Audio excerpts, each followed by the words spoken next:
మిత్రులారా నమస్తే. విషయం ఏంటంటే ఈ కోడి చెరువు కబ్జా పవన్ కళ్యాణ్ గారు చేశారని కొంతమంది జర్నలిస్టులు ప్రచారం చేశారు ఒక నెల రోజుల పాటు. ఆ ప్రచారం చేసిన వాళ్ళు జర్నలిస్ట్ రఘు మరియు పృథ్వీ, మిగతా వేరే జర్నలిస్టులు ఉన్నారు, వాళ్ళు కూడా అందరు కలిసి చాలా బ్లేమ్ చేశారు ఒక నెల రోజుల పాటు. దాని తర్వాత హైడ్రామా కమిషనర్ రంగనాథ్ గారు దాన్ని క్లియర్గా చెప్పేశారు. ఈ కోడి చెరువు కబ్జా పవన్ కళ్యాణ్ గారు చేయలేదు, తన స్వతహాగా డబ్బులు పెట్టి కొన్నాడని నిర్ధారణ అయిపోయింది. ఓకే, అంతటితోటి క్లియర్ అయిపోయింది.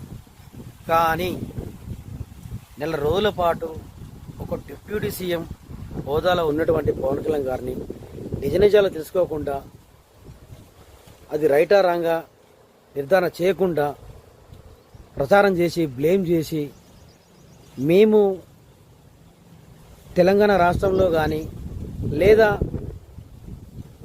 భారతదేశంలో కానీ మా ఫేసులు అవుట్ అవుతాయి, మేము హీరోలం అవుతాము అని అనుకుంటే మీ భ్రమ బ్రదర్, చాలా తప్పది. ఇక నుంచి అయినా మీ బుద్ధి మానుకోండి, నిజ నిజాలు తెలుసుకున్న తర్వాతనే మీరు మాట్లాడని క్లియర్గా చెప్తున్నా. మరియు పృథ్వీకి కూడా మరీ చెప్తున్నా బ్రదర్, ఇంకొకసారి తప్పుడు ప్రచారం చేసి పవన్ కళ్యాణ్ గారిని బ్లేమ్ చేస్తా అంటే ఇక్కడ ఎవరు ఒకరు కూడా సహించం. కూడా మేము పవన్ కళ్యాణ్ అభిమానులు కానీ లేదా మా జన సైనికులు కూడా మిమ్మల్ని సహించారు. తిరగాలని మీకు ఈ విషయం మీద క్లియర్గా చెప్తున్నా. ఇంకో విషయం ఏంటంటే, ఎవరో శ్యామ్ అంట, ఆయన ఉత్త శ్యామో ఏ శ్యామో నాకు తెలియదు, కానీ ఆ బ్రదర్కే చెప్తున్నా, బిడ్డ బాగా గుర్తుపెట్టుకో, అరలా కూర్చొని నువ్వు చాలా మాట్లాడుతున్నావు, నువ్వు కూడానా అని మా పవన్ కళ్యాణ్ గారిని చాలా విమర్శిస్తున్నావు. బిడ్డ, తెలంగాణ రాకముందుకు నువ్వు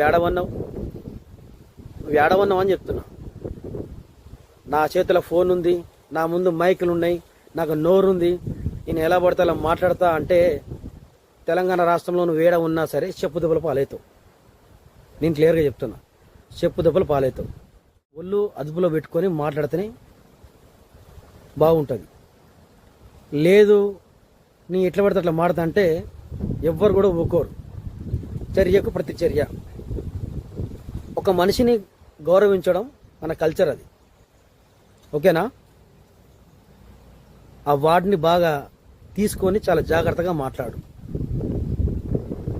నేను మళ్ళీ చెప్తున్నా బిడ్డ, గుర్తుపెట్టుకో, తెలంగాణలో నువ్వు ఏడ ఉన్నా సరే ఒక డిప్యూటీ సీఎం హోదాలో ఉన్నటువంటి కళ్యాణ్ గారిని నేను విమర్శిస్తా, ఎట్లా పడితే అట్లా మాట్లాడంట మాత్రం మళ్ళీ చెప్తున్నా, చెప్పు దెబ్బల పాలవుతాం.